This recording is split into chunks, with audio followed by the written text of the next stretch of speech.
భగవద్గీత మొదటి అధ్యాయం అర్జున విషాదయోగం.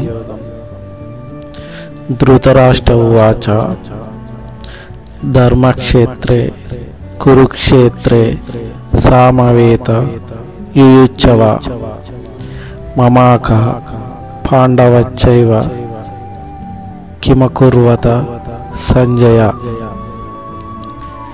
ధృతరాష్ట్రుడు ఇలా అంటున్నాడు: సంజయ, ధర్మానికి నిలయమైన కురుక్షేత్రంలో యుద్ధ సన్నద్ధులైన నా వాళ్ళు పాండవులు ఏం చేశారు?